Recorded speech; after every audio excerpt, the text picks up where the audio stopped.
Hey there, drowsy historian here. Tonight you're not a warrior, a legend, or a name worth carving into stone. You're a Helot, which is Sparta's charming way of saying you're less than nothing. You weren't conquered last week. Your ancestors were conquered centuries ago, and the punishment hasn't ended since.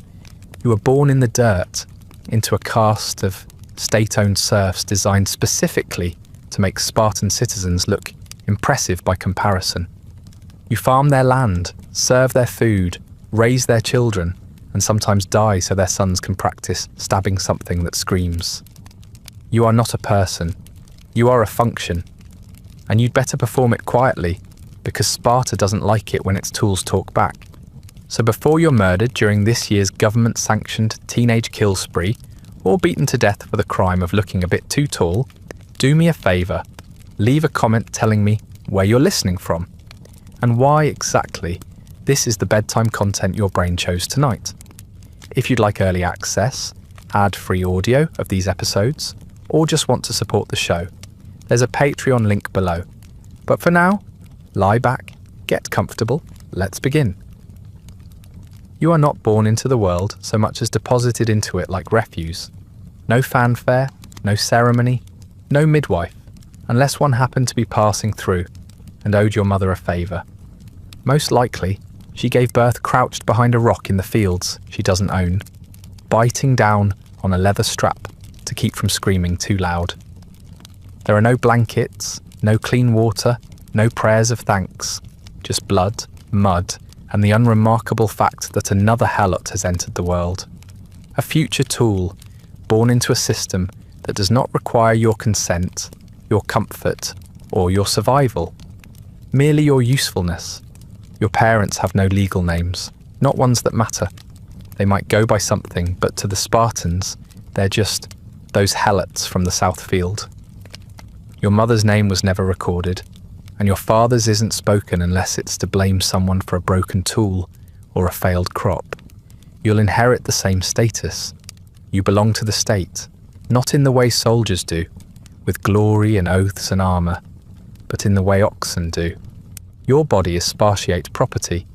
Your future is a list of chores, and your best case scenario is that you die slowly enough to be replaced without fuss.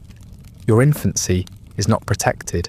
There is no cradle, no lullaby, just a strip of cloth to swaddle your raw, bony limbs while your mother goes back to work within the hour. Maybe someone older watches you, but they're a child too, just slightly less breakable than you are. You're rocked not in arms, but in a basket hung near the fire, swaying in rhythm with a draught that smells like mildew and smoke. You do not learn language through storybooks or gentle instruction. You learn it from commands, grunts, and the occasional slap for not crawling fast enough out of someone's way. By the time you're old enough to stand, you already know what pain is. Not metaphorically, literally. You know what a whip feels like, even if you can't pronounce the word. You've had your feet burned on hot dirt, your fingers crushed under tools, your scalp tugged by accident and on purpose. You've seen other children disappear, carried off by illness, wild animals, or Spartan boys playing crypteer out of season. You've been told not to ask where they went, and you didn't. You're learning. The other Helots don't smile much. They're not cruel, just tired. Tired in a way that sleep doesn't fix. Their backs are bent, not from age, but from decades of forced humility. You see them lower their eyes when Spartans pass. You learn to do the same. You don't understand why at first. Then you see what happens when someone forgets. A broken nose, a shattered hand, a hole in the ground that wasn't there yesterday. The Spartans don't need a reason. The reason is that you exist. That's already offense enough. You have no siblings, or you have too many. Either way, no one talks about it. Children come and go in Helot huts like weather, sometimes plentiful, sometimes vanished without a trace. No one records births, no one tracks deaths. You share your straw bedding with lice, your food with rats, and your name with whoever was unlucky enough to be born around the same time. You'll be called boy, or you, or just whistled at. If you cry too much, you might get left outside for a night. If you cry louder, Someone might come back for you. No promises. You are not taught to dream. No one tells you bedtime stories about being anything other than obedient. There is no future for you beyond the fields, the stable, and the grave. The Spartans call you lazy, even though you work harder by the age of 5 than they will in a year. They call you cowardly, even though you walk through life unarmed, unprotected, and always one wrong look away from execution. They call you dirty, though they stole your land and gave you mud. You are everything they despise, Watiti, not because of who you are, but because you're there to remind them what they built their empire on. And yet, despite it all, you survive, not because you're brave, not because you're strong, but because surviving is what's expected of you. Dying would be inconvenient. Your labour is counted, your breath is measured, your usefulness is calculated down to the minute. If you collapse, someone else will be punished for it. And if you die, someone younger will be beaten into replacing you. You are not irreplaceable. You are not mourned. You are just next. So you keep breathing. You learn when to speak and when to be silent. You learn how to take a blow and how to not flinch when it's coming. You learn to eat fast, walk fast, work fast, and never, ever think too hard about what it all means. Thinking is a citizen's privilege. Yours is to endure, and you will, until your body breaks or your spirit does, whichever comes first. Because you were never meant to live a life. You were only meant to fuel one. There is no such thing as childhood here, not in the way anyone outside Sparta might recognise. You don't get a gap between infancy and labour. No golden years of growing, playing, or wondering what you'll be when you grow up. You are what you are from the moment you can walk. A resource, a miniature beast of burden, with no horns, no hooves, and no rights. You are a child only in the sense that your bones still creak when you stand too fast and you can't yet lift a full water jar without it sloshing all over your legs. Your mornings begin before the sun does. You wake up in a room that smells like mould and sweat, lying shoulder to shoulder with siblings or cousins or maybe just other Helot children who drifted in and never left. There's no privacy and there's definitely no affection. If someone nudges you awake, it's not to greet you. It's to make room or remind you that the day has already started without you. The adults are long gone, off to tend to the Spartan fields or scrub the floors of someone else's home. You're expected to follow suit. The work is constant and somehow always pointless. You carry firewood across 1/2 mile of thorns with bare feet, and if you bleed, you keep going. You're too small to be helpful and too old to be idle, which means you're the perfect candidate for the in-between jobs. Ones that are miserable enough to hurt, but menial enough to be considered good for you. You herd goats that don't listen. You haul buckets you can barely lift. You clear stones from fields you'll never harvest. No one thanks you. No one teaches you how. You're simply expected to figure it out before someone notices you haven't. There's no school, no letters, no numbers, just commands and punishments. The Spartans don't care if you can read. They care if you can shut up, work fast, and not die in the middle of a chore. The most education you get is learning how not to draw attention to yourself, how to walk with your eyes lowered, how to accept orders without hesitation, how to take a strike across the face without making a sound. These are survival skills, not moral lessons. No one's trying to make you better. They're trying to make you tolerable. You don't play, you can't afford to. You've seen what happens when Helot children get too loud, too joyful, too free. It draws eyes, and eyes bring consequences.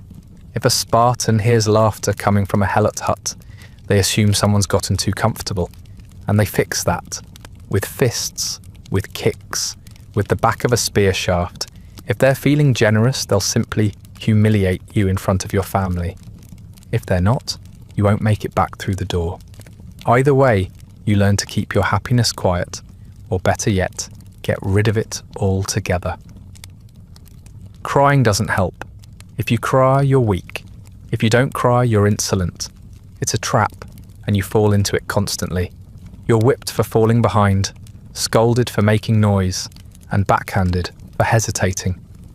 And then, when you do everything right, when you're quiet and quick and careful, you might still be slapped across the jaw because someone else made a mistake, and you're simply the nearest Helot child available.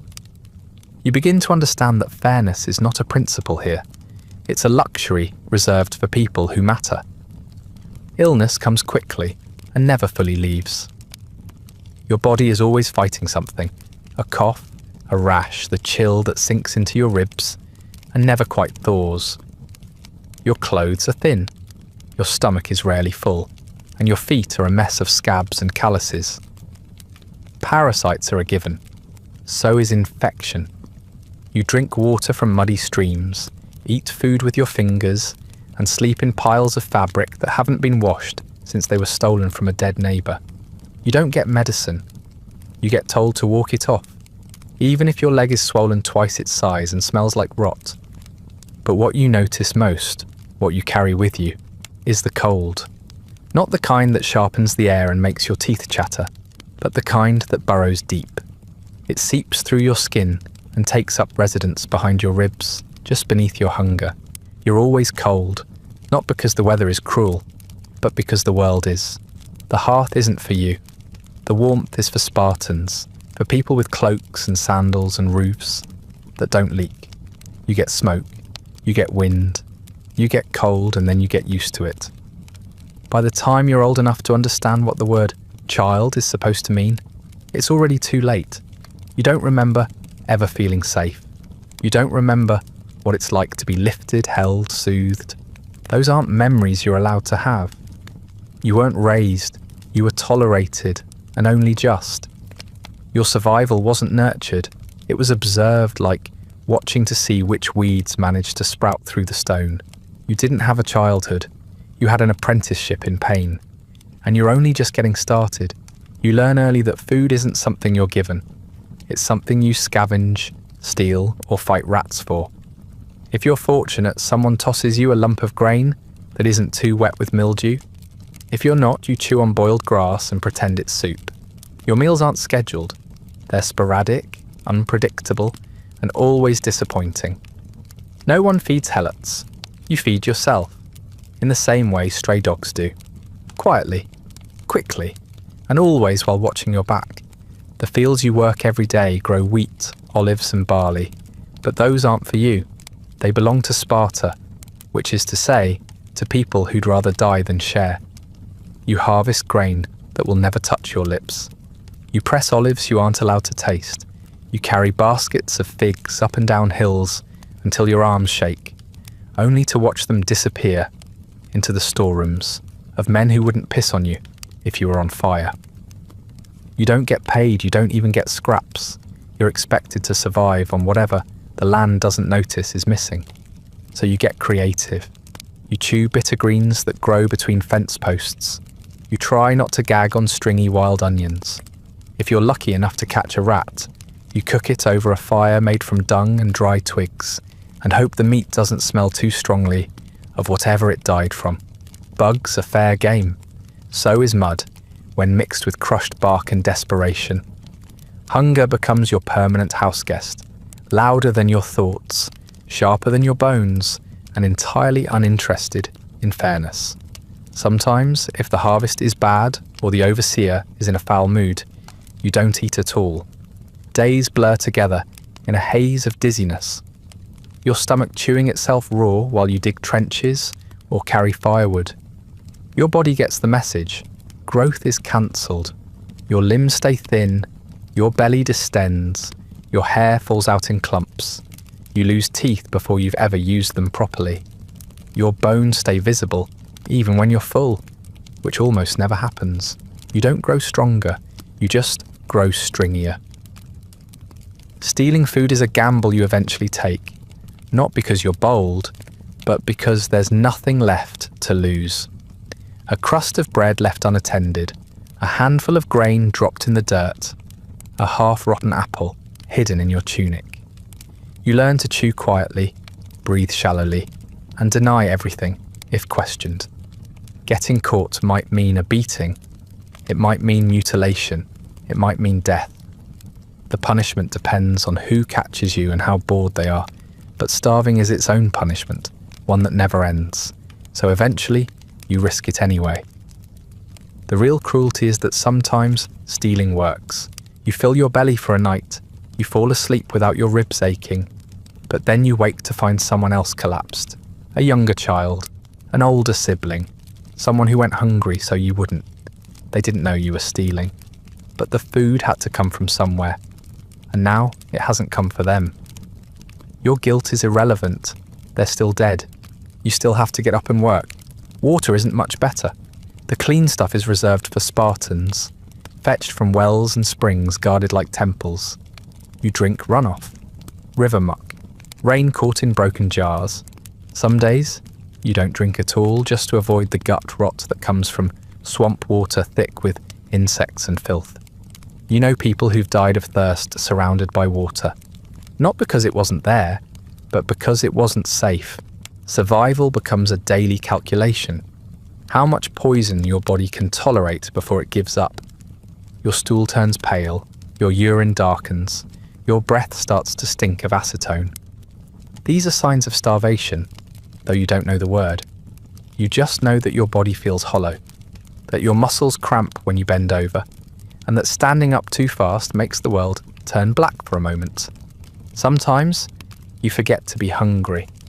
That's the most dangerous part. Hunger is a warning. Its absence means you're running on fumes, and yet somehow you keep going. Not because the food gets better, but because your expectations shrink to fit your misery. You start to think mold is flavour. That bitterness is normal. That pain after eating is just part of the experience. You convince yourself that fullness is a myth, something Spartans invented to make you feel weak.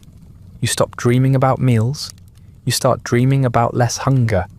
That feels more realistic. You are not at the top of the food chain. You're not even on it. You exist somewhere below the goats and just above the worms. The Spartans eat like kings, on food you grew no less. The animals they keep are healthier than you are. And when your body finally gives out, when your legs won't carry you and your belly won't settle, the soil you helped till will take you in, quietly, without ceremony, like garbage returning to the compost heap. And someone else will take your place in the line, eyeing the fields, weighing the risk of theft against the certainty of hunger. Because the food is never for you. It never was. You are a farmer in name, but that word implies ownership, or at least dignity. You have neither. You don't farm your land. You don't harvest your crops. You don't get to choose what grows when it's reaped, or who eats it. You just exist in the middle of it all. Skin cracked from sun and wind, hands blistered from the wooden plough, knees muddy from fields you don't even have permission to die in. You're a piece of agricultural equipment that breathes and complains too much. The Spartans don't farm because farming is dirty. You do it because you're already filthy. From sunrise to well past sunset, you drag yourself across fields so vast they seem designed to break you. The work doesn't pause for hunger, illness, or injury. You weed with fingers that won't bend properly. You carry baskets of olives until your arms go numb. You push ploughs while barefoot, the wood digging into your ribs as you heave forward like a yoked ox, which, incidentally, eats better than you and gets to lie down when it's done. You don't. You keep going until someone tells you to stop, or until your body decides for you. And when the fields are quiet, you're still not free. Someone always finds a new task. Carry these stones to the river. Haul this timber up that hill. Skin this animal. Clean out that latrine. You become a creature of many miseries, not good at any of them, just available. You're useful precisely because you're expendable. If the job breaks you, they'll send someone else. If it kills you, they'll pretend you never existed. You don't get breaks. You get tasks, you don't get paid. You get blamed when something goes wrong. Some days, the work feels almost survivable. That's when they add the humiliation. You might be ordered to serve a Spartan soldier directly, not in any noble or ceremonial way, but as a mix of servant and furniture. You kneel so they can tie their sandals without bending. You hold up a tray during their meal like a human table. You're told to clean their armor with rags soaked in your own spit. It's not enough to be obedient. You must also be invisible, reverent, and quiet. But not too quiet, or they'll accuse you of thinking. And that's dangerous. Spartan boys, especially the younger ones, treat you like a toy designed for violence. You're not allowed to resist. If they tell you to bark, you bark. If they tell you to run, you run. And if they decide to trip you mid-run for fun, you're the one who gets kicked for falling badly. You are their entertainment between training drills. They beat you for discipline, which is their word for boredom. You've seen men lose eyes to wooden sticks. You've seen women collapse from overwork and wake up with boots on their ribs. And no one is punished. Not them anyway. The law does not protect you. It acknowledges you the way one might acknowledge the presence of a shovel. You can be assaulted, mutilated, raped, or even killed, and the worst consequence your attacker will face is a slightly delayed lunch. Your suffering isn't a crime. It's a background detail, something that might be mildly inconvenient if you bleed on the wrong floor. When you hear the word justice, you know it isn't for you. You don't even get to plead, you just endure. And still somehow you're expected to be grateful. Grateful that you weren't chosen for the cryptaya this year. Grateful that today's beating was light. Grateful that the soldier whose boots you polished didn't decide to test his knife on your ribs just to see how sharp it was. Spartans speak about you like you're a problem that hasn't been solved yet. A necessary evil. A walking burden. A thing that ought to be replaced by magic if only magic were cheaper. You're livestock with vocal cords, and they resent you for using them. The older Helots warn you not to complain, not because they think you'll be heard, but because complaining draws attention. And attention is the one thing worse than starvation. If you stand too tall, speak too clearly, or move too quickly, someone will accuse you of thinking yourself better, of plotting, of imagining a different life. And that will be enough.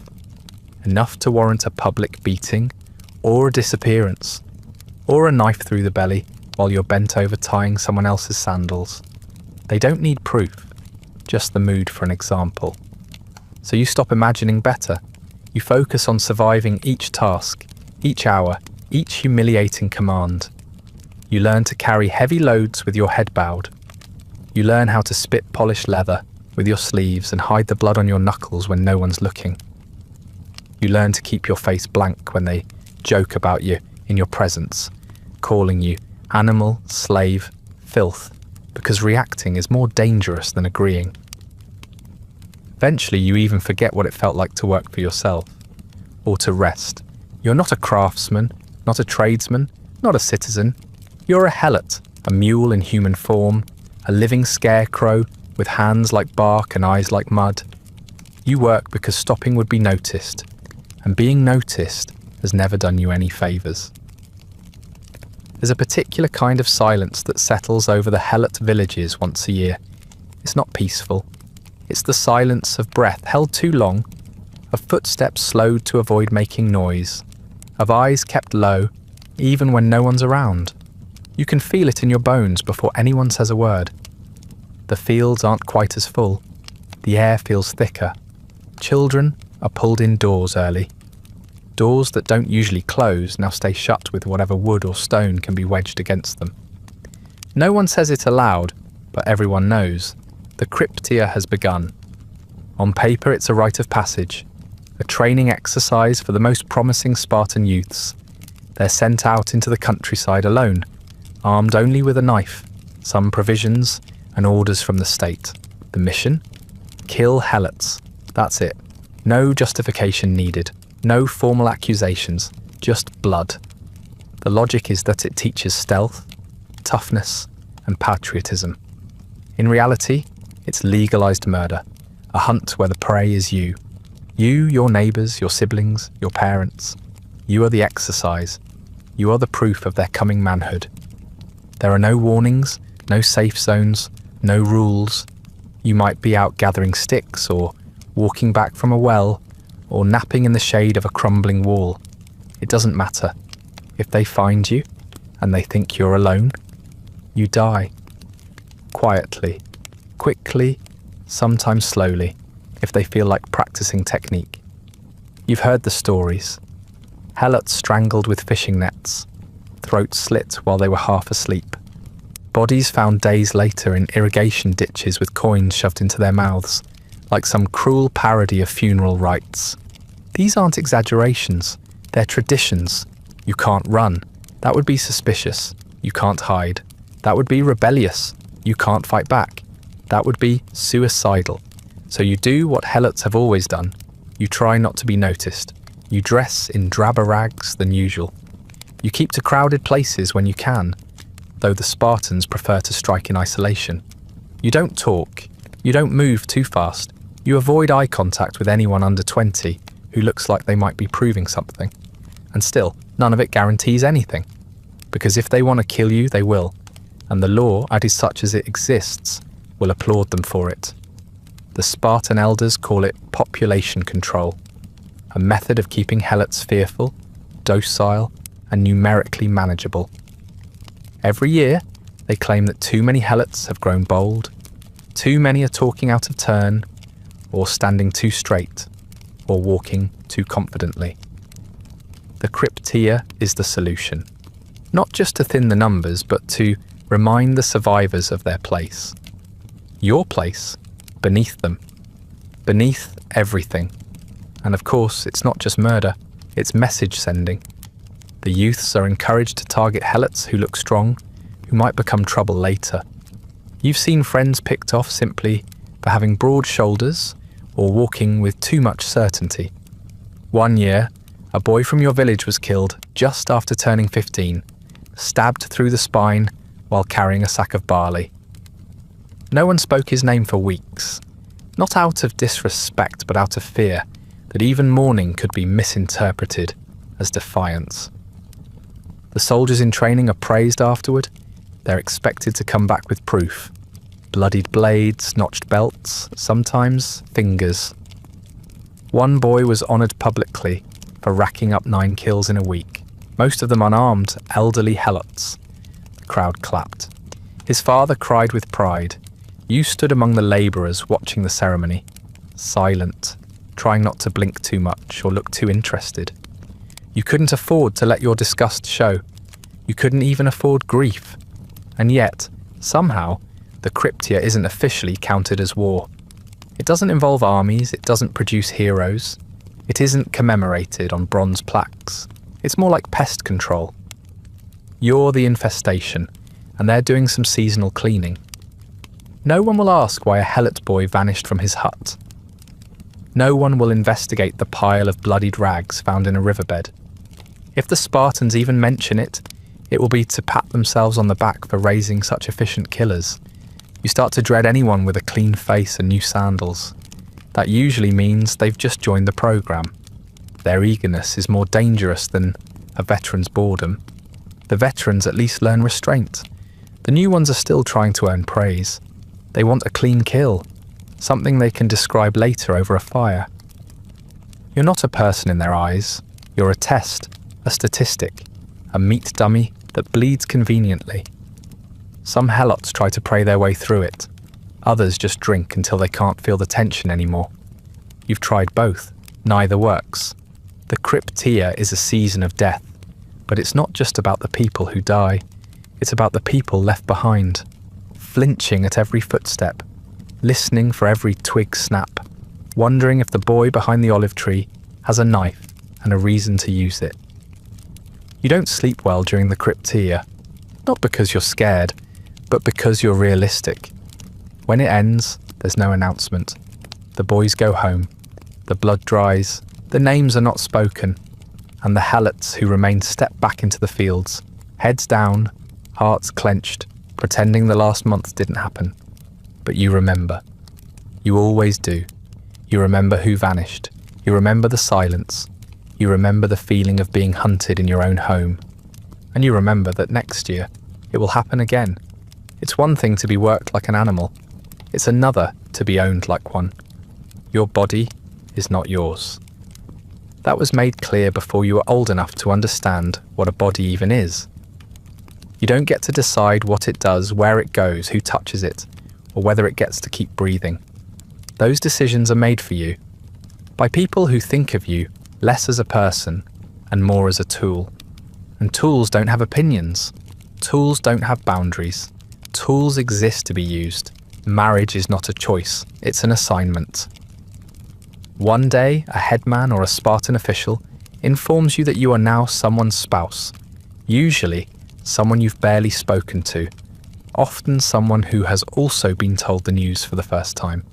There is no ceremony, no celebration, no garland of flowers or songs of joy, just a matter-of-fact expectation that the two of you will now share a sleeping mat, produce children, and continue labouring without interruption.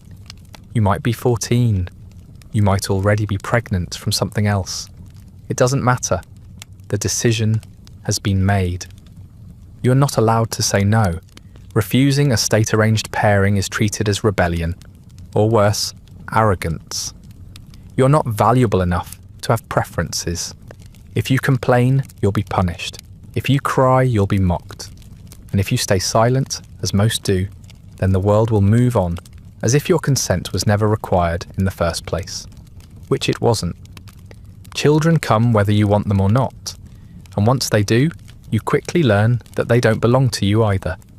Spartan officials or estate managers might borrow your son for errands or haul your daughter off to serve as a domestic servant in the city. Sometimes they come back, sometimes they don't. You aren't told why, you aren't told where, and you certainly aren't asked whether it's all right.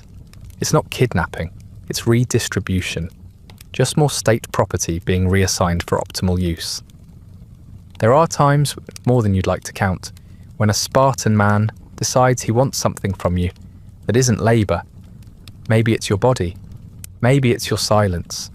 Maybe it's the way you flinch when he gets close. You're not in a position to say no. You've seen what happens to helots who try. You've seen what's left of them. A glance too long, a protest too loud, and suddenly you're a cautionary tale with no name. A bloodstain in the grass, a ghost in the fields. When they take you, they do not ask. Sometimes it's done with the lazy confidence of someone who knows the law protects them. Sometimes it's done with cold calculation, a show of dominance, a message to your partner, your family, your village. A warning, stay in line, or this will happen again. Not that it needs to be said, everyone already knows. There is no justice for helots, no recourse, no trial. If you survive, you're expected to keep working. If you don't, the earth will take you, and no one will ask why. The worst part isn't the pain, it's the indifference, the way they don't even look at you afterward, the way the world keeps turning like nothing happened. You still have to report to the fields the next day. Body aching, clothes torn, eyes hollow. The crops still need harvesting. The animals still need feeding. No one pauses the world for a broken helot. You cry in silence. You scream into your blanket when no one's listening. And when someone is listening, you pretend everything's fine. Your body becomes something you try not to notice. It's easier that way. You ignore the bruises. You stop tracking the pain. You pretend the blood is from the fields, not from inside. You dissociate, not because you're weak, but because it's the only way to survive being treated like a sack of meat with hands. You forget what it was like to feel safe in your own skin. You forget what it felt like to be whole. That's the goal. That's the system working exactly as intended. Pregnancy is a gamble. If the child is strong, it might live long enough to become another cog in the machine. If it's weak, it might die, and you'll be blamed for it. Either way, your body doesn't get a say. You go back to work days after giving birth, sometimes the same day. No one gives you time to heal. No one gives you anything. The milk dries up too fast. The baby cries too long. And eventually, the cycle begins again. And if you're lucky, if no one has claimed you, beaten you, or used you up too thoroughly, you might make it to middle age. But even that offers no protection. Your body doesn't become sacred. It becomes inconvenient, slower, more breakable, less interesting. You'll still be worked until your knees give out, your back folds in half, and your breath comes in wheezes. And when you finally collapse in a field or in a corner of a hut, someone might haul you to a ditch or leave you where you fell. Because you were never meant to last. You were meant to serve, to bear, to suffer, and then to disappear. Quietly, efficiently, without complaint. Everyone has thought about it at least once. The idea sneaks into your mind when the sun is too hot, the lash lands too hard, or the grain you worked so hard to grow vanishes into the hands of someone who doesn't even know your name. You look around at the other Helots, at your numbers, at the sheer mass of bodies bent in the fields, and you think, just for a moment, what if we stood up? What if we pushed back? What if we stopped being afraid? And then the thought dies strangled by memory, because you've seen what happens when someone acts on it. Helots have rebelled before, more than once. There have been uprisings, assassinations, small coordinated strikes.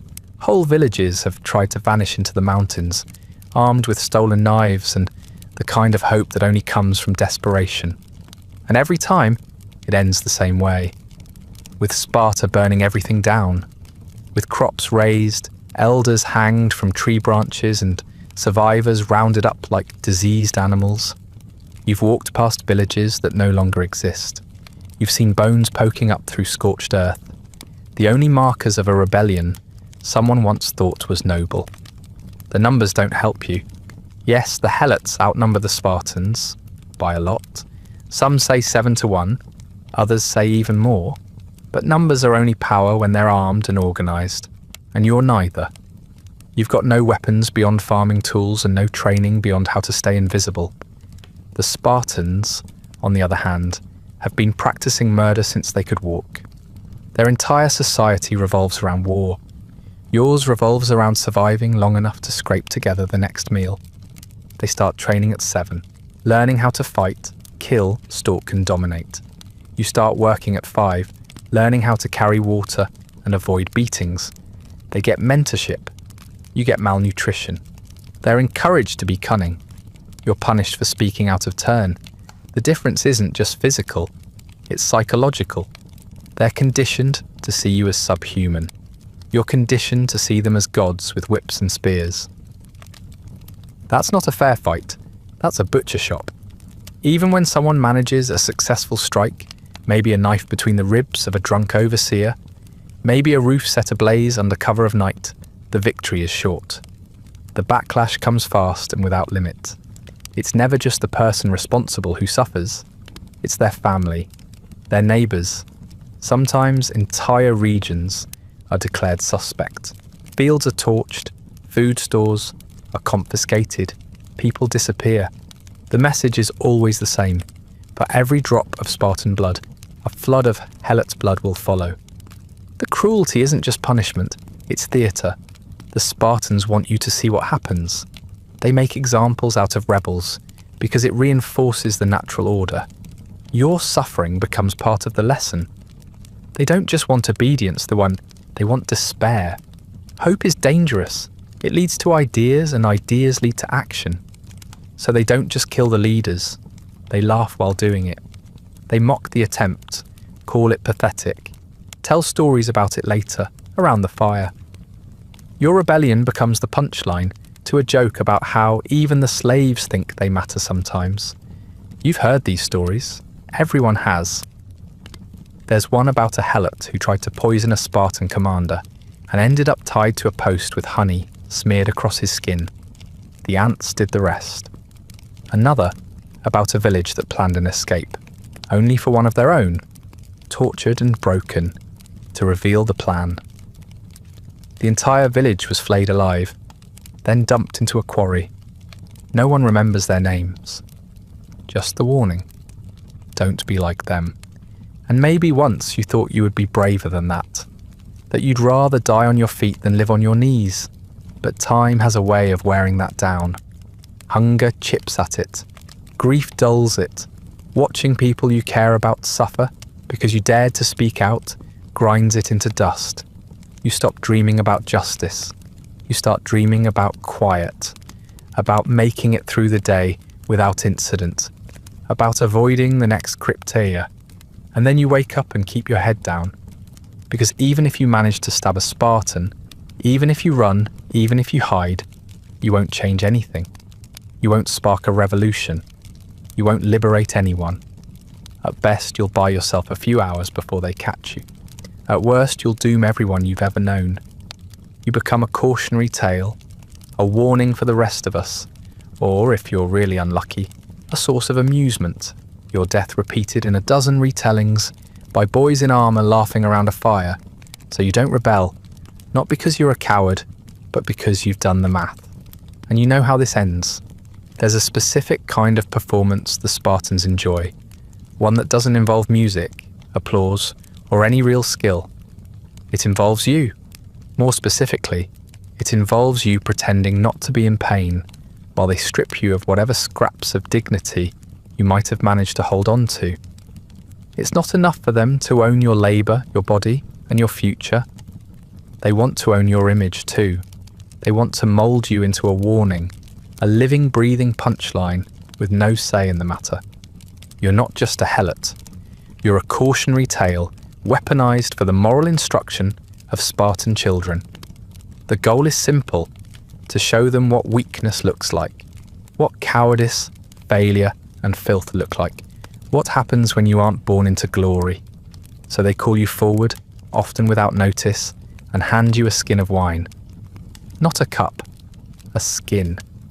It's strong, bitter stuff, made from the leftovers of better vintages, and just enough rot to twist your stomach. You're told to drink, all of it, right now. You don't get to say no. Refusal would be disrespectful, and disrespect, as you've learned time and time again, is a punishable offence, even when the command itself is humiliating. So you drink. You gulp it down, coughing and retching, as the soldiers and their families watch. They laugh when you gag. They cheer when your eyes water. They nudge their children and say, "See? This is what becomes of the weak." You finish the wine, or most of it, and then the real performance begins. They make you dance. Not well, not gracefully. They don't want beauty. They want spectacle. You're expected to stumble, to sway, to flail your arms like an idiot. You're expected to slur nonsense, to mimic the speech of the educated while sounding like a fool. Sometimes they'll shout instructions mid-performance, bark like a dog, pretend to be a king, crawl in the dirt and beg for food. You comply because you've seen what happens when someone breaks character. The performance ends early, and not for your benefit. When you fall, they laugh harder. When you vomit, they applaud. It's not just entertainment, it's reassurance. It reminds them of their superiority. Their children look on, wide-eyed, taking mental notes. This is what not to become. This is the bottom rung. This is what happens when you aren't Spartan. The lesson is clear, and the medium is you, drunk, degraded, and entirely replaceable. And when it's over, there's no thank you, no dismissal, no return to anonymity. That would suggest you had a role in the process, some agency in your own disgrace. Instead, they beat you, not for disobedience, but for being disgraceful, for playing your part too well, for confirming what they already believe, that you're weak, foolish, and corrupt by nature. The blows land hard, sometimes with fists, sometimes with the flat of a sword. Sometimes they don't stop until you're unconscious or crawling away on your elbows. Afterward, if you can still stand, you go back to work. If not, you lie where they leave you until someone drags you out of the way. The wine wears off eventually, but the shame lingers. It sticks to your skin like sweat, seeps into your dreams. You try not to think about how you looked, how you sounded, how the children laughed when you cried out for help and no one stepped in. You tell yourself it was just another task like hauling water or picking olives. But it wasn't. It was something else, something deeper. You see it in the faces of other Helots who've been made to perform, a dullness behind the eyes, a silence that lasts longer than it should. Some never quite come back from it. They work slower, speak less, flinch at the sound of laughter. You can't blame them. There's only so much you can take before the part of you that believes you're still human begins to erode. And once that part is gone, what's left? A body that moves when told, a face that doesn't cry anymore, a soul that's forgotten how to resist. The Spartans call it a public service, a form of education. They believe they're doing something noble, protecting their children from moral decay by parading it around on two legs. They don't see the contradiction. They don't notice that the cruelty they inflict in the name of discipline is the rot they claim to be guarding against. Or maybe they do. Maybe that's the point. Maybe they know that the best way to keep a system like this running is to grind people down until they participate in their own humiliation without protest. And you do protest at first, inwardly, quietly, a flicker of rage, a stab of shame, but it fades because protest doesn't change anything. It doesn't stop the next performance. It doesn't unteach the Spartan children what they've learned. It doesn't scrub the memory from your skin. You learn to swallow it, to wear the mask, to hope that next time they pick someone else. Because in Sparta, even your disgrace belongs to them. You're told the gods watch everything, that they hear every prayer, weigh every offering, and dispense justice from Olympus with divine balance. But if that's true, then they must be watching you very selectively, or perhaps not at all. Because from where you stand, elbow deep in ash and entrails, it doesn't feel like justice. It feels like a bad joke told over and over again, one where the punchline is always your name, and the gods are the ones laughing. Sparta is deeply religious, not in the gentle candlelit way of distant temples or whispered blessings. Their religion is rigid, loud, and unmistakably sharp-edged. Sacrifices, ceremonies, omens, festivals, all constant, all grand. There are shrines everywhere, built with stone hauled in by helots, adorned with gold carried in by helots, cleaned and maintained by helots. You see the gods daily. Their statues tower over you while you scrub the steps. Their names are etched into walls you helped construct. Their feasts are prepared in kitchens where you're not allowed to eat. But none of it is for you. You are not invited to pray, not in the public way at least. You are not allowed to present offerings unless they were handed to you by someone in armour. You don't get blessings. You don't get rights. When a Spartan prays, it's with the confidence of someone who assumes they'll be heard. When you pray, it's while hoping no one notices you're doing it. Because if they do, they'll laugh. Or worse, they'll ask who you think you're praying to, as if the gods would waste their time on you. Your role in religion is the same as your role in everything else, labour. You clean the altars before the sacrifices, sweep the temple floors after the blood dries, haul the animals in and the carcasses out. You see more of the rituals than most Spartan citizens, but only from behind the scenes, with a broom in your hand and your head bowed.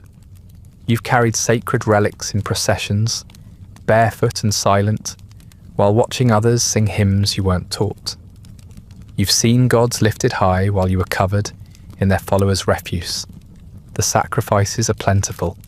Cows, goats, sheep, all slaughtered with ceremony and purpose. The choicest cuts are offered to the gods. The second best go to the priests. The scraps go to the citizens.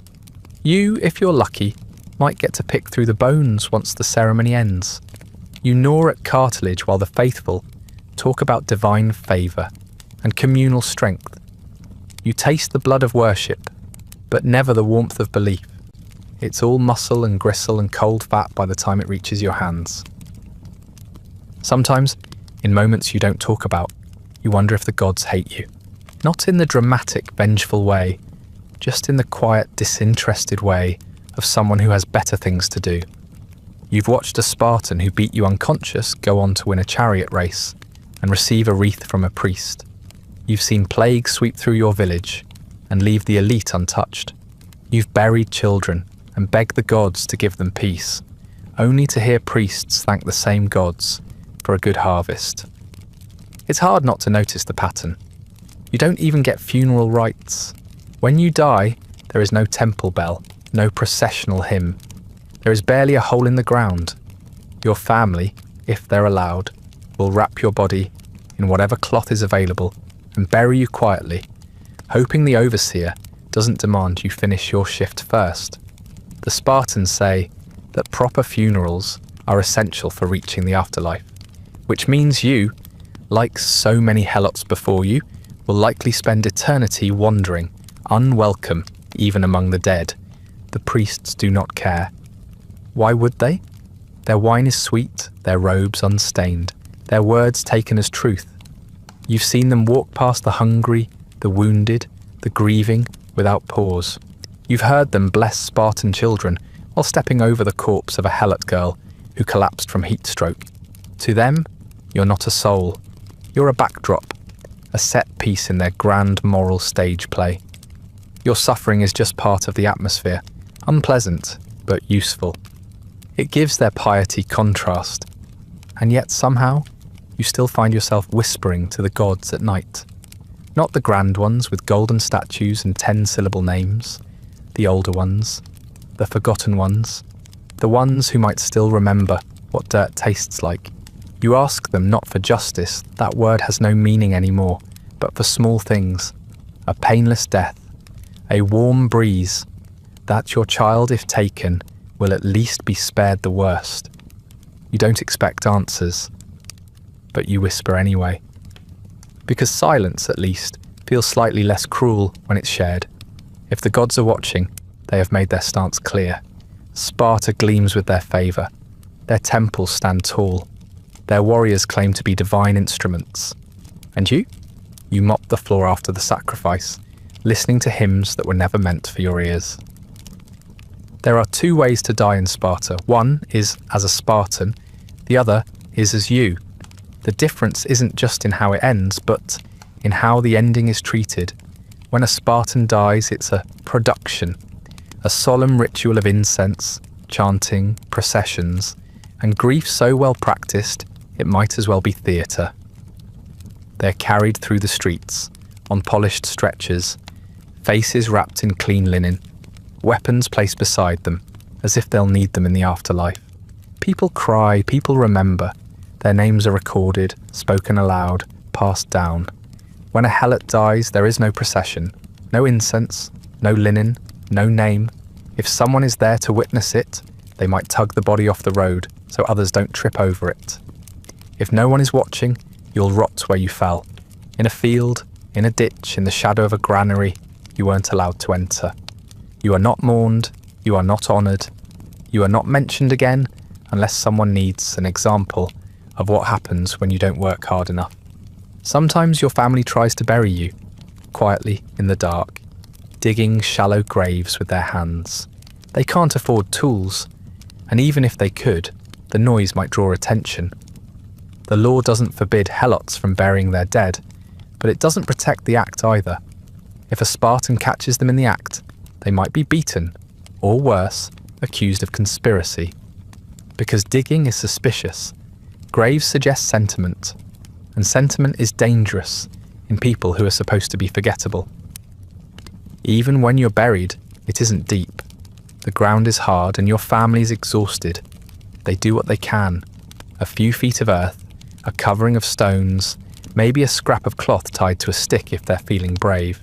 There are no prayers, not allowed anyway. Maybe a whispered word to a god who stopped listening centuries ago. Maybe just a breath held too long, a final gesture of recognition, before vanishing into the anonymity that your life never managed to escape. Grief is a luxury you're not afforded. The fields still need to be worked, the overseers still expect reports. The harvest doesn't pause for heartbreak. So when someone dies, someone you cared for, someone you lived beside, someone you bled next to in the fields, you go back to work the next day. There is no time to cry, and if you do cry, You do it in silence, head down, back bent, praying that your grief doesn't look too much like defiance. Even your name won't last. It wasn't recorded when you were born, and it won't be remembered when you die. Maybe a handful of people will say it under their breath, in private moments, as a way of resisting the erasure, but they'll stop eventually, because saying your name becomes harder with time, and more dangerous.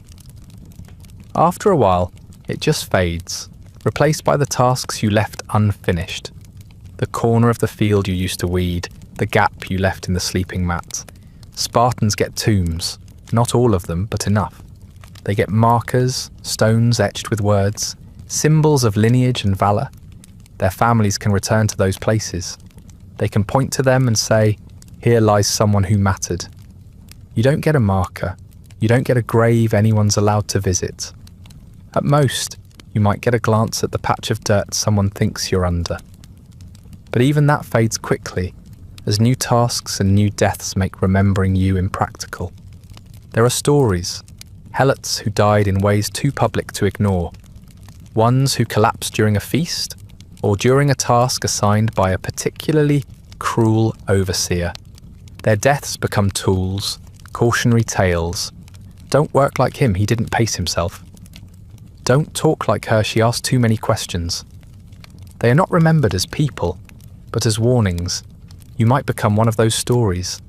It depends less on what you did and more on who was watching when you fell. And if your body is used for punishment, if you're executed or displayed, or simply left out as a reminder, then your death becomes a message, not a eulogy. Just another way Sparta reminds you, and everyone like you, that you're not a person. You're a consequence, a smudge in the dirt, an example to the others. You lived without rest, you worked without thanks, and when you finally fall, whether from age, illness, a blade, or just sheer exhaustion, there's no reward waiting, no reunion, no heavenly justice, no sacred passing, just decay, just silence, just a quiet absence where you used to be. Because in the eyes of the world that owned you, your story ended the moment you stopped being useful, and your memory ended before it even began. When Sparta goes to war, the drums sound, the armour gleams, and the city swells with pride. Songs are sung, offerings are made. Boys too young to shave are told they'll return as men, if they return at all. It's a sacred duty, they say, a test of strength, honour, and loyalty. But none of that applies to you. You're not a soldier, you're not a citizen, you're not even considered part of Sparta's military machine. And yet somehow, you still get dragged along. You don't march in the front lines out of bravery. You do it because someone has to carry the supplies, because someone has to cook the meals, dig the latrines, sharpen the weapons, and haul the bodies when it's over. Helots aren't trained to fight. You're trained to obey. You're a beast of burden, a pack mule with hands, and when Sparta goes to war, they bring their tools. You're not a comrade. You're cargo that happens to scream when stabbed. Sometimes they give you a spear, not a good one, not a real one. A crooked staff with a rusted tip, meant more for show than use. They call it arming you, but it's more like theatre, a prop for a body they already expect to lose. You're not part of the phalanx, that tight, disciplined line of shields and spears that makes Sparta so feared. You're shoved out ahead of it, into the brush, into the mud, into the jaws of whatever ambush is waiting. You are bait, and you know it. Your orders are clear: advance until you die, or until the real soldiers feel confident enough to follow. If you break rank, you'll be cut down by the men behind you.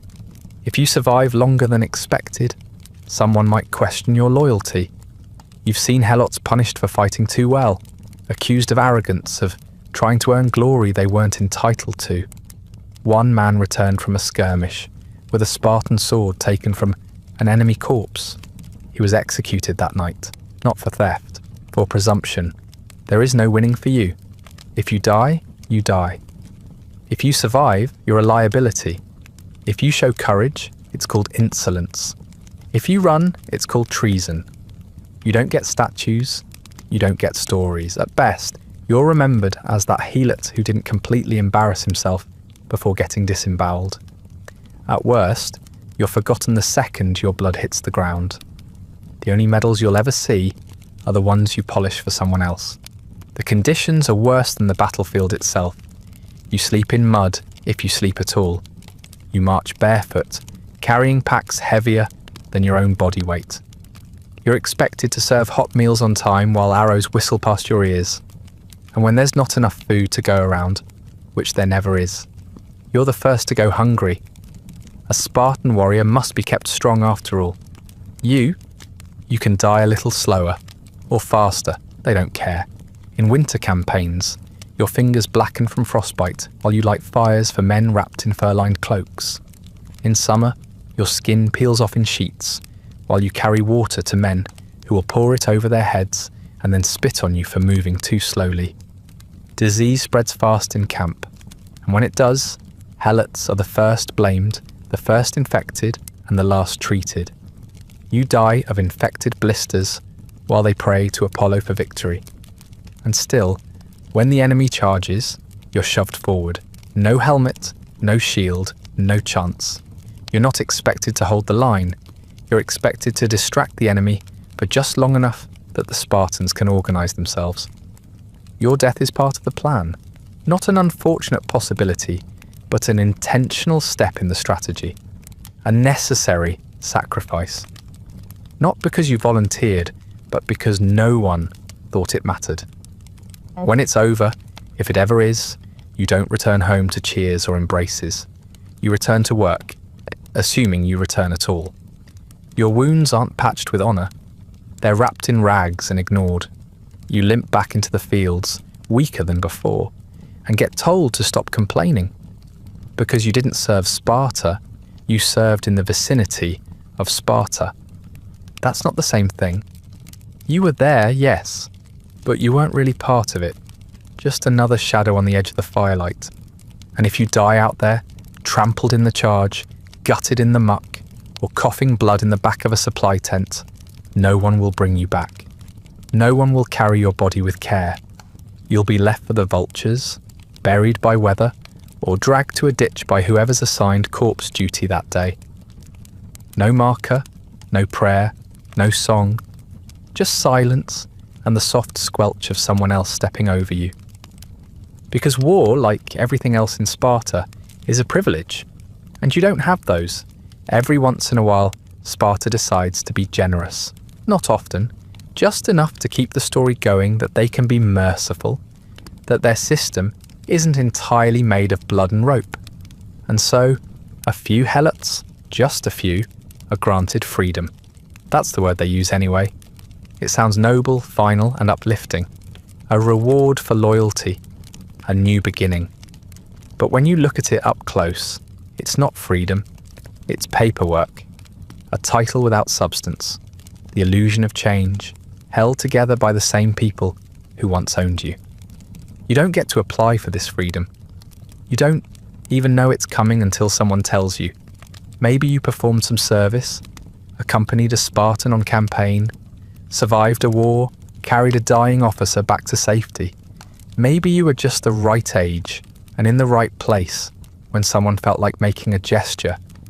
The reasoning is never explained. They simply declare it, like they're setting a dog loose from a chain.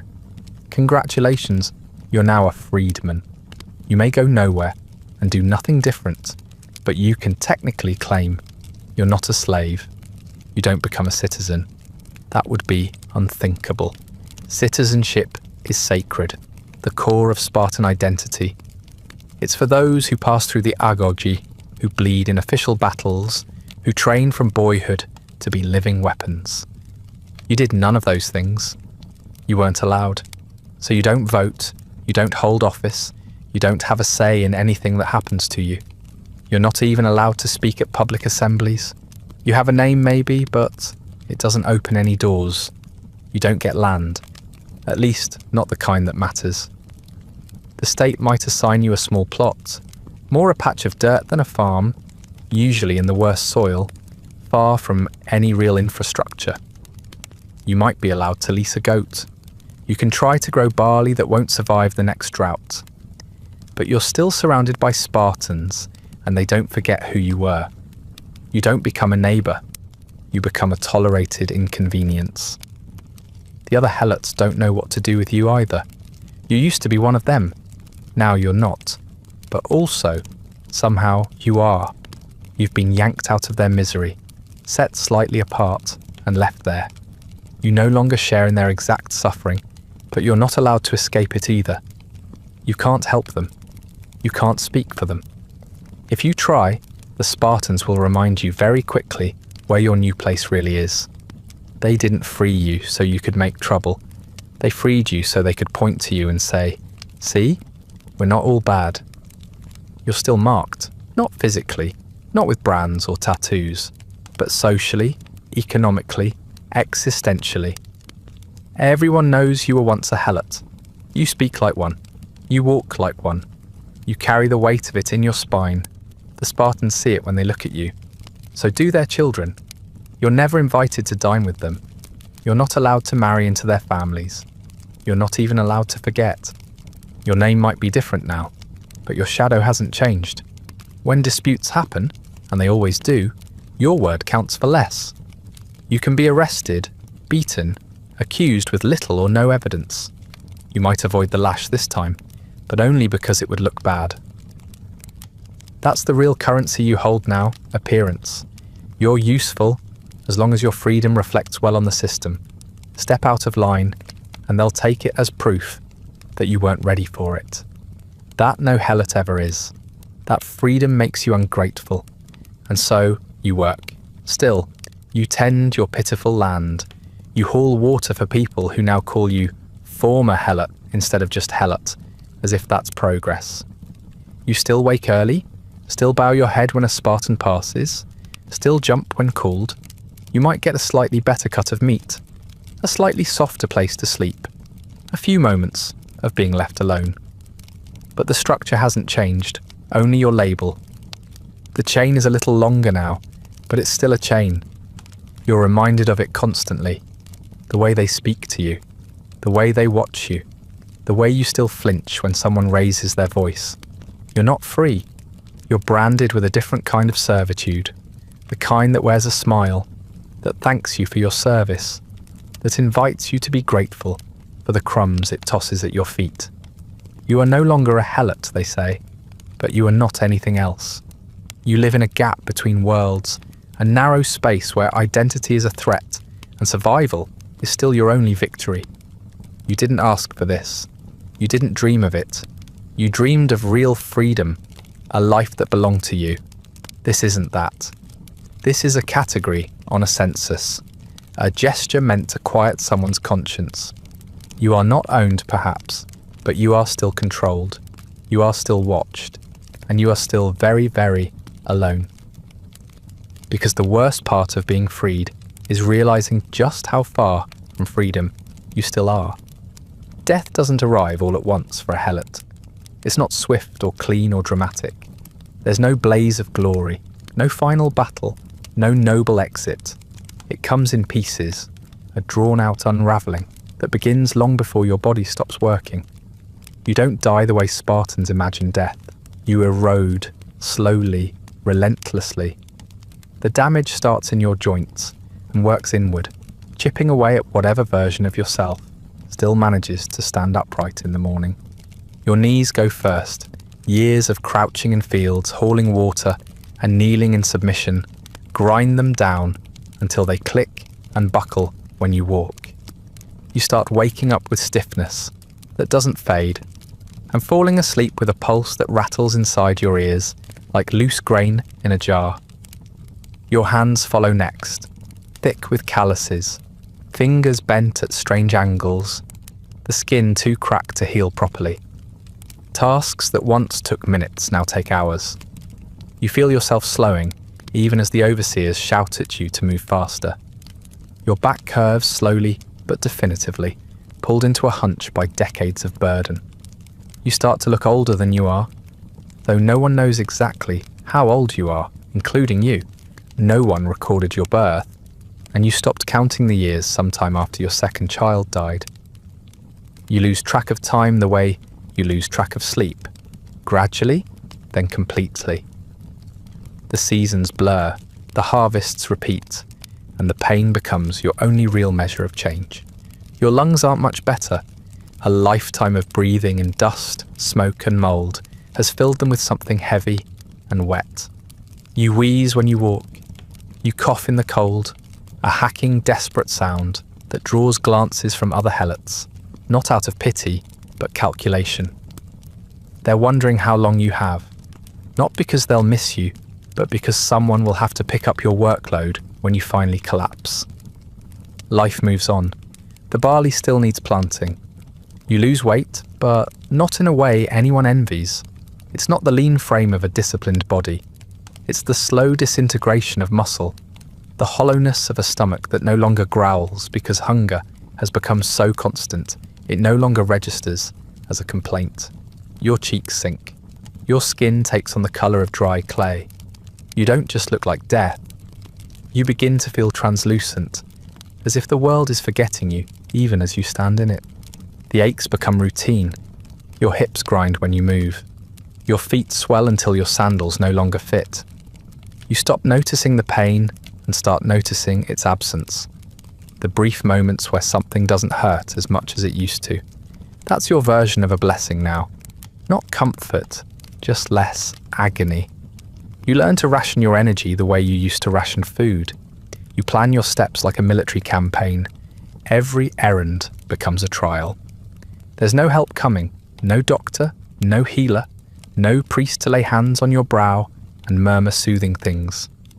If you're lucky, another helot might share a salve or a trick they learned from an older cousin.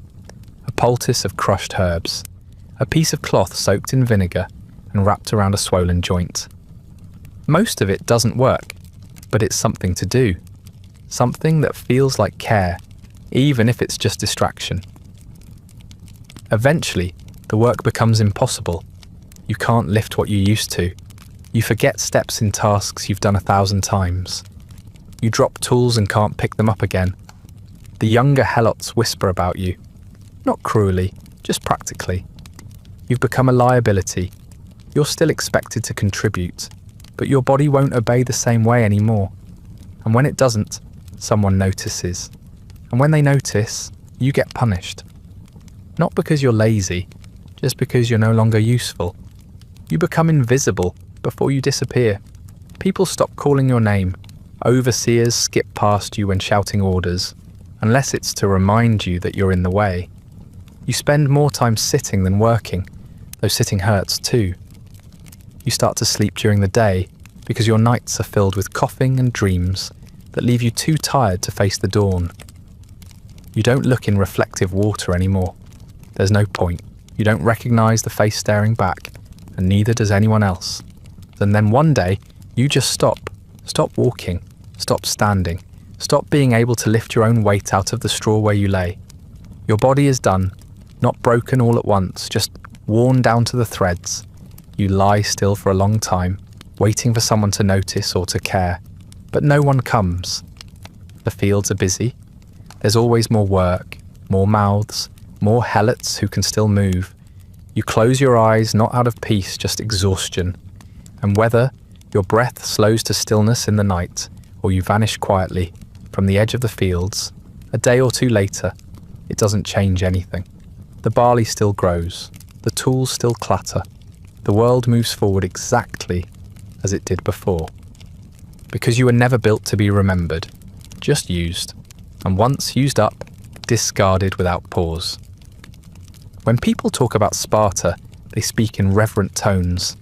They speak of strength, of discipline, of a warrior culture unmatched in all of history. They marvel at the endurance of the phalanx, the simplicity of the Spartan code, the way boys were turned into soldiers through grit and fire. They don't talk about you. You're not part of the legend. You're just what the legend stood on, a foundation of backs bent so low that no one thought to look down. Sparta's made of muscle, but the muscle was bought with your starvation. They trained while you worked. They honed their bodies while yours wasted away in the fields. Every moment a Spartan boy spent drilling with a spear was made possible by your labour. While they shouted oaths and brandished bronze, you were planting barley, hauling water, slaughtering livestock. Their bodies hardened while yours broke. Their legend grew while you disappeared into the background. Even their leisure came at your expense. The Spartan elite didn't cook, clean, or even raise their own children. You did that for them. You made their beds, carried their firewood, fetched their wine. You stood silently in the corners of their homes while they spoke of glory and virtue, careful not to breathe too loudly. You washed their bloodied tunics after battle. You stitched their cloaks while your own rags fell to pieces. Every ounce of comfort they claimed was squeezed from someone like you. The culture they boast about, the austere values, the military excellence, the communal discipline, was only possible because they never had to feed themselves. You freed them from the drudgery of survival. That's the real reason they could be so pure, so focused, so uncorrupted by wealth or decadence. They had you to do all the dirty work. They didn't need gold because they already had something better, a permanent underclass they could squeeze dry. Even their morality was built on your silence. They called themselves just, orderly, noble. They spoke of law and balance, but you weren't part of that order. The rules that protected them didn't apply to you. You were a variable to be controlled, not a citizen to be considered. And when they needed to explain their system, when outsiders questioned how a society of warriors could function without collapsing, they pointed to you, quietly, as if that answered everything. You were the economic engine, not a cog, the whole thing. You kept the grain growing, the livestock fed, the roads clear, the tools repaired, the temples maintained. And in return, you were given less than nothing. You weren't just unpaid, you were degraded, dehumanized, erased. Your contribution was so essential that they built rituals around making sure you didn't realize it. They beat you to remind you. They humiliated you to distract you. They killed you to make space for the next round of replacements. Their legends were carved in marble, but your story is written in the soil, in the cracks of the roads you built, in the worn handles of the ploughs you dragged through rocky fields, in the stained stones of the temples you cleaned but never entered. You won't be remembered in song. Your name won't echo in the halls of learning. But your blood still marks the places where Sparta grew proud. The songs they sing about Thermopylae don't mention who planted the crops while the warriors marched off to die. The tales of valour at Plataea don't include who dug the graves afterward. When they glorify the Spartan way, they talk about sacrifice, discipline, brotherhood, but they never talk about who paid for all of it, who made that lifestyle possible. Because the truth tarnishes the myth. And myths, unlike Helots, are carefully protected. You never asked for glory. You just wanted to live, to eat, to hold your children without fear, to speak without being punished. But the system didn't care what you wanted. It only cared what it could take. And it took everything. Your time, your body, your family, your name, even your death was claimed as a necessity, a cost of doing business in the world's most admired slave state. And now, centuries later, when people look back and call Sparta noble, efficient, heroic, they're not thinking of you. They're thinking of the warriors you carried on your back, the ones who kicked you aside on their way to immortality, the ones who built their glory on a mountain of forgotten corpses. Your corpse, most likely, or someone just like you. There are no monuments for Helots, no festivals, no holidays, no footnotes in history books that do more than mention you as a problem to be managed. But you were real. You were the heartbeat of the system, even as it crushed you under its heel. You kept Sparta alive, and in return, it erased you. Not out of hatred, out of design. Because every empire needs a foundation, and yours was made of bone. You were never supposed to be remembered. That was part of the plan, not a flaw in the system, a feature. Sparta didn't just own your labour, it owned your silence, it owned your erasure. From the moment you were born, Every piece of your life was built to disappear without resistance. No songs, no stories, no names etched in stone. Just fading footprints in dirt that would be tilled over by the next generation of Helots, too hungry to ask what came before them. History doesn't talk about you, not really. When it does, it speaks around you. Vague references to agricultural labour, to state-owned workers, to supporting infrastructure. Words that try very hard not to say what you actually were: human, living, hurting, dying in fields so someone else could polish a spear and pretend he was chosen by the gods. You are not the focus. You're the shadow cast by someone else's spotlight. A footnote beneath a paragraph about glory. The Spartans didn't want monuments for you. They wanted you to vanish without ripple, to die quietly and unremarkably, so they could go on pretending that greatness happens in a vacuum. That power isn't built on the backs of people like you. That excellence emerges pure and untainted by the grime of human suffering. You are inconvenient, a reminder that even the strongest need someone else to clean their boots, carry their armour, feed their children, and build their legacy from the mud upward. And yet you were real, you existed. Not as an idea, not as a statistic, but as a breathing, aching, enduring presence. You had a body, a voice, a mind that remembered things. It wasn't supposed to.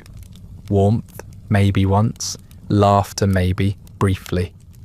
You had moments, small ones, a stolen bite of fruit, a child's hand gripping yours before being taken away, a night where the stars felt close enough to touch, and no one shouted your name.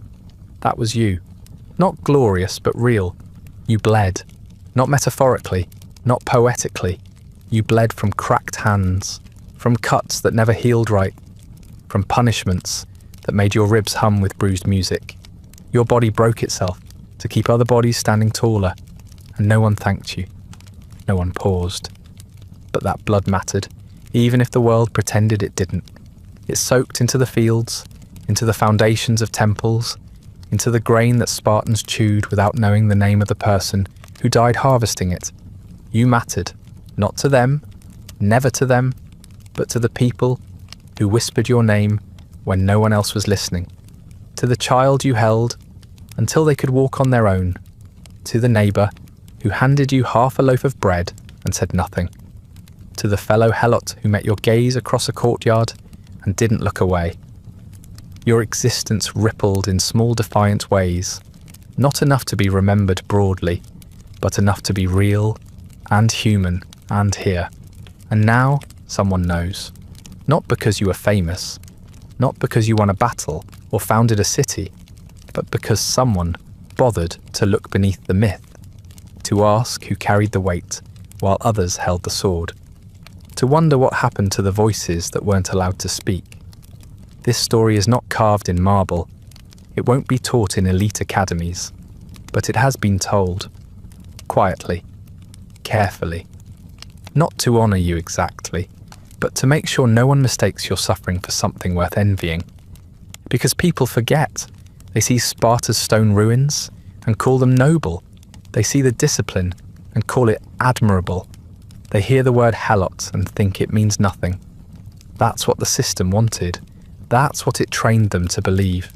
But if someone hears your story now, really hears it, maybe they'll pause the next time they're tempted to romanticize the past.